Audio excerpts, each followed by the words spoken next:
In this fifth video about the history of the United States of America, I want to look at what developed up into the ratification of the Constitution of the United States, which was ratified on June 21, 1788. Who or what was the highest governing authority from July 4th or July 5th, 1776 until that date of June 21st, 1788. Now, the Constitution became the official framework of the national government of the United States, on that day. Now, the journey to this ratification, however, was a long and arduous process. So ask yourself, at that time, before it was ratified, what was the highest law of the land? Who were the highest political authority of the land? Well, it wasn't a president, wasn't a senator or congressman. Who was it? It rested, sovereignty rested, and still rests in the people. You see, Thomas Jefferson was the main author of the Declaration of Independence, and he witnessed the polity of a local Baptist church and regarded it as the highest form of democracy. Now, I can't go through all the details here, and I would strongly encourage you to remember that a history book is nothing but hearsay about certain events. It's a hearsay of the author or editors. And what one needs to do is you need to go to the preserved documents that are available to understand the thinking and the mindset of the men of these days, which was an amazing, deep thinkers of the day, as many of them had read Sir William Blackstone's commentaries to the common law. And as a believer, of course, we have the preserved documents of God found within the King James Bible. This here is a replica of the first Bible that was recognized as the official Bible of the United States of America. It was published by Robert Atkin, and he was a printer, and this was authorized to be the first Bible. And guess what? It is a King James Bible. Here is a book that it took me a while to find, but I did find.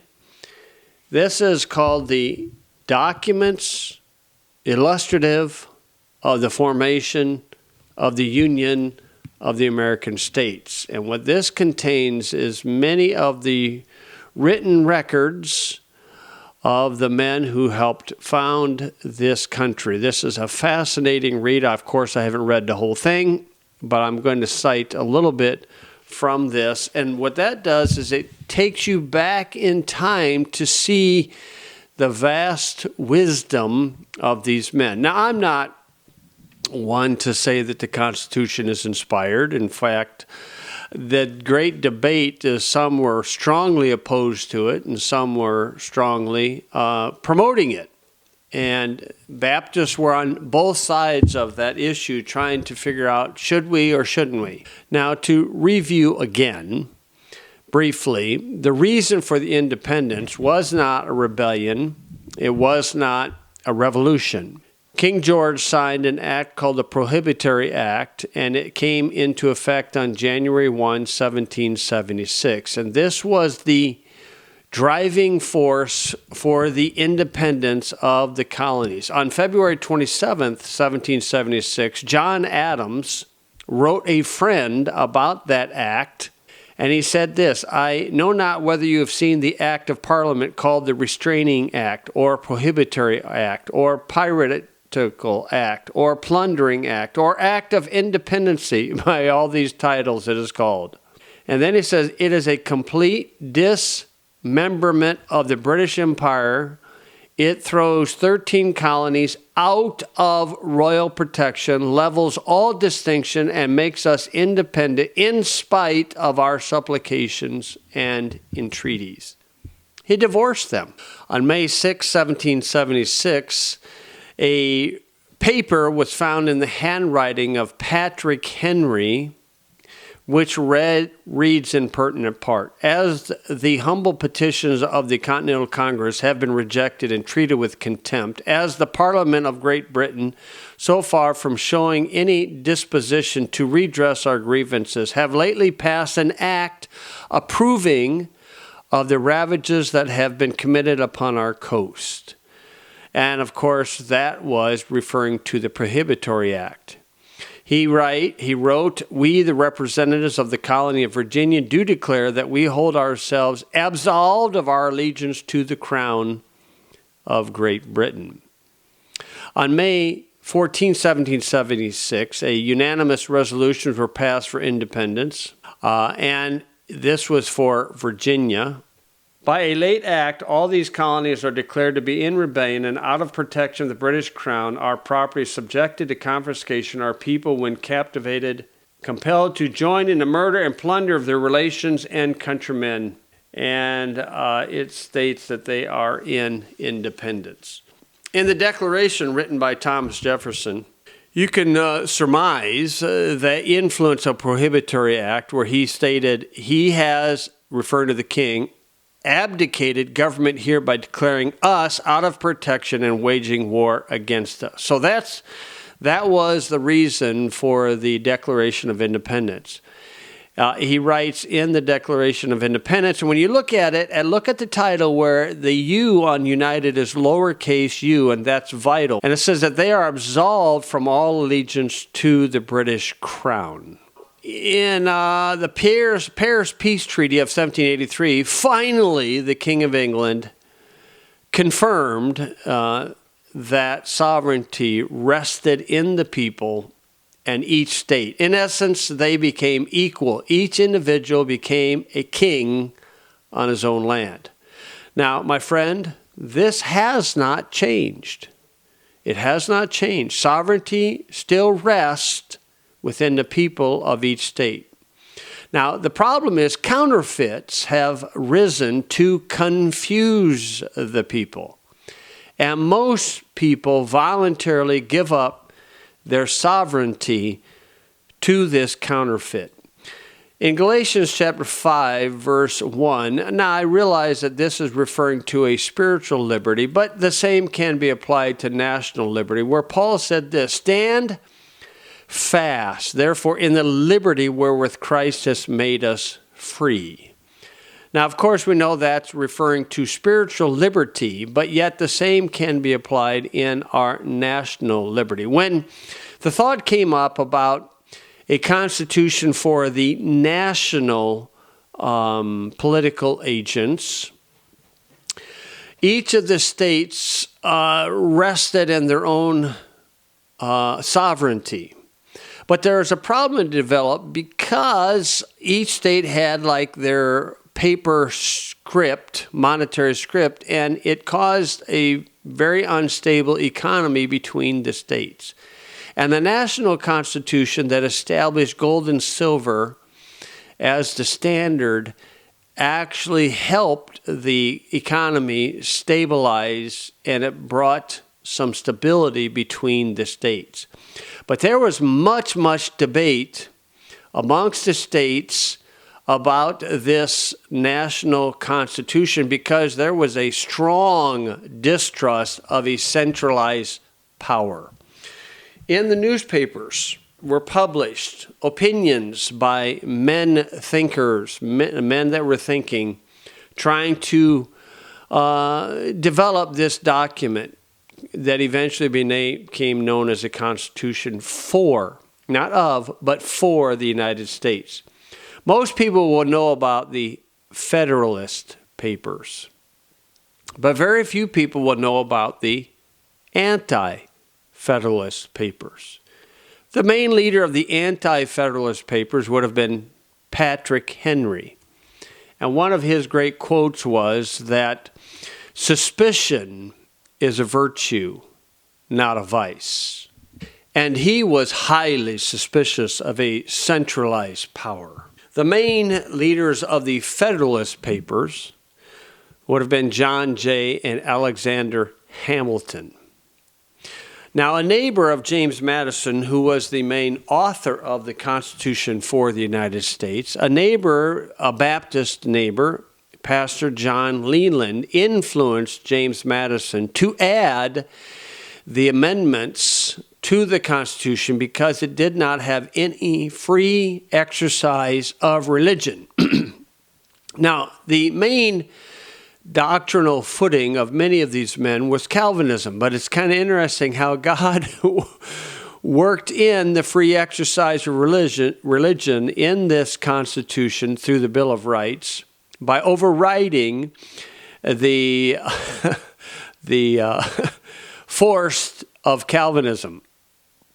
The Lord is amazing how he can override the limitations of man. Now, John Adams and the congregation opposed this full religious freedom.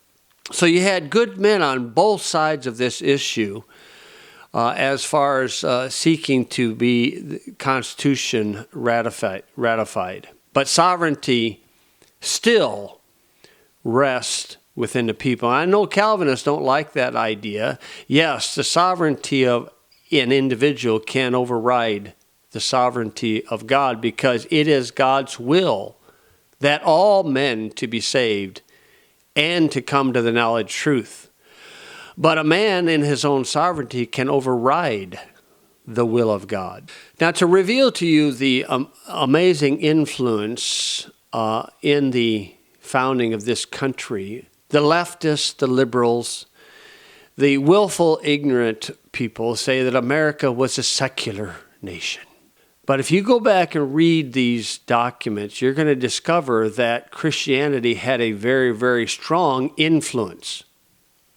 Isaiah 33, verse 22, provided a basis for the three branches within the Constitution. For the Lord is our judge. That would be Article 3, the judicial branch. The Lord is our lawgiver. That would be Article 1 in the legislative. The Lord is our king. That would be the executive. He will save us. Okay? The Lord is our king. In all three, there's the three branches. And so that was provided the foundation for the Constitution. Now, I'm not saying that the Constitution is an inspired document. I'm saying that Christianity influenced it. Do you doubt it? Let me read from several of the state constitutions. As I read through a few of these constitutions, original constitutions of a few of the states, you decide for yourself how much Christianity had an influence in the founding of our country. The Constitution of Delaware stated, "Every person who shall be chosen a member of either house or appointed to any office or place of trust shall make and subscribe the following declaration. I do profess faith in God the Father and in Jesus Christ, his only Son, and in the Holy Ghost, one God, forevermore, and I do acknowledge the Holy Scriptures of the Old and New Testament to be given by divine revelation." A lot of pastors couldn't even sign that today. Pennsylvania Constitution, and it says, "And each member before he takes his seat shall make and subscribe the following declaration. I do believe in one God, the creator and governor of the universe, the rewarder of good and the punisher of the wicked. And I do acknowledge the scriptures of the Old and New Testament to be given by divine inspiration." Massachusetts. Massachusetts had a very strong Calvinistic persuasion. But in their constitution, it reads, "I do declare and I believe the Christian religion and have a firm persuasion of its truth." North Carolina didn't hide anything. In their constitution, it read, "No person who shall deny the being of God and the truth of the Protestant religion or the divine authority either of the Old and New Testaments." South Carolina. The Christian Protestant religion shall be deemed and is hereby constituted and declared to be the established religion of this state. That all denominations of Christian Protestants in this state, demeaning themselves peaceably and faithfully, shall enjoy equal religious and civil privileges. Wow, that's you probably never read that in your American history book, my friend, did you? Yeah, that's unknown to a lot of people, and in many cases, it's willfully unknown. Now, what is the national constitution? Okay, because that's what this subject's about. It's a national constitution. Now, factually, it is an unsigned document with words on paper. Factually, that's all that it is. At worst, it could be a deceptive ploy to override the sovereignty of the people. At best, it is a job description or delegated duties for national political agents or officials, yet maintaining sovereignty within the people, because the creator, the people, exceeds its creation, the Constitution. And I'll give you some opinions of courts on that idea. Okay, and here's a few opinions. This is a U.S. Supreme Court case many years ago, way back then, back in, this is within the first 20 years. 2 Dallas 417 Chisholm versus Georgia. And the opinion of the court was this: the people acting as sovereigns of the whole country. Every state constitution is a compact made by and between the citizens of the state to govern themselves in a certain manner, and the Constitution of the United States is likewise a compact made by the people of the United States to govern themselves as general objects in a certain manner. It's a job description. In 1 Wheat 324, Martin versus Hunter the opinion stated, the Constitution of the United States was ordained and established not by the states in their sovereign capacities, but by, emphatically, as the preamble of the Constitution declares, by the people of the United States. A later opinion in Yickho versus Hopkins, 118 U.S. 356, sovereignty itself is, of course, not subject to the law, for it is the author and source of law. But in our system, while sovereign powers are delegated to the agencies of government, sovereignty itself rests with the people, by whom and for all whom all government exists and acts. Okay, those were not my opinions. Those were opinions of court cases. Now, opinions of court cases really have no direct bearing on me unless I'm in that court case.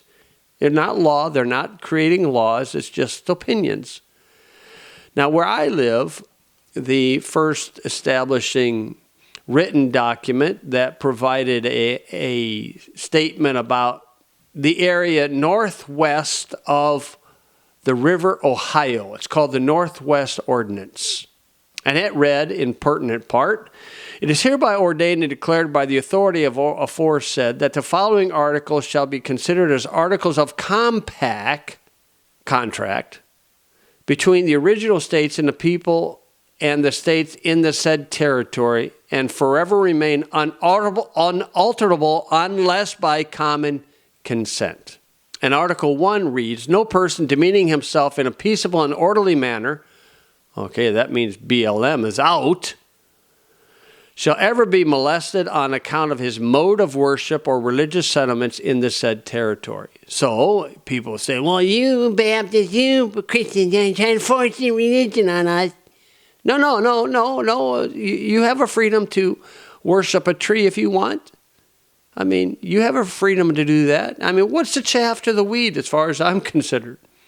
In Article 3, it stated, religion, morality, and knowledge being necessary to good government and the happiness of mankind, schools and means of education shall forever be encouraged. Now, regarding Christianity and the Bible, or Christianity and the founding of this country, or the influence of this country. People would say, well, you're a Christian, you're a preacher, that's all you think. Well, no, I'm going to go to certain court cases to get their opinion. So this is not coming from a Baptist preacher's opinion. I'm just citing what has been stated.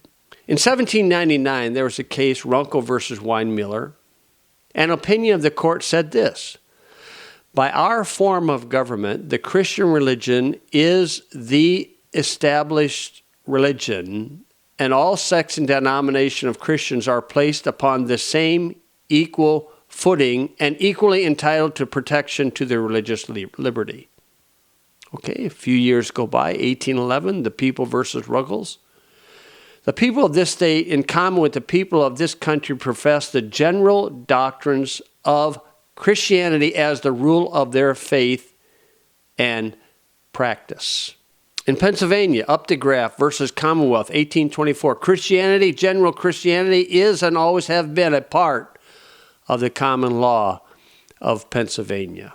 And then in 1892, I'll give you one more here. In 1892, it's Church of the Holy Trinity versus the United States. It's a Supreme Court case. It's not my opinion, but the Supreme Court was given many of the founding documents of many of the colonies, and their opinion was this: no purpose of action against religion can be imputed to any legislation, state or national, because this is a religious people. This is a Christian nation. In 1983, a person might say, well, those are many, many years ago. That last court case, I forgot to tell you, was in 1892. And that court case was revisited in 1989.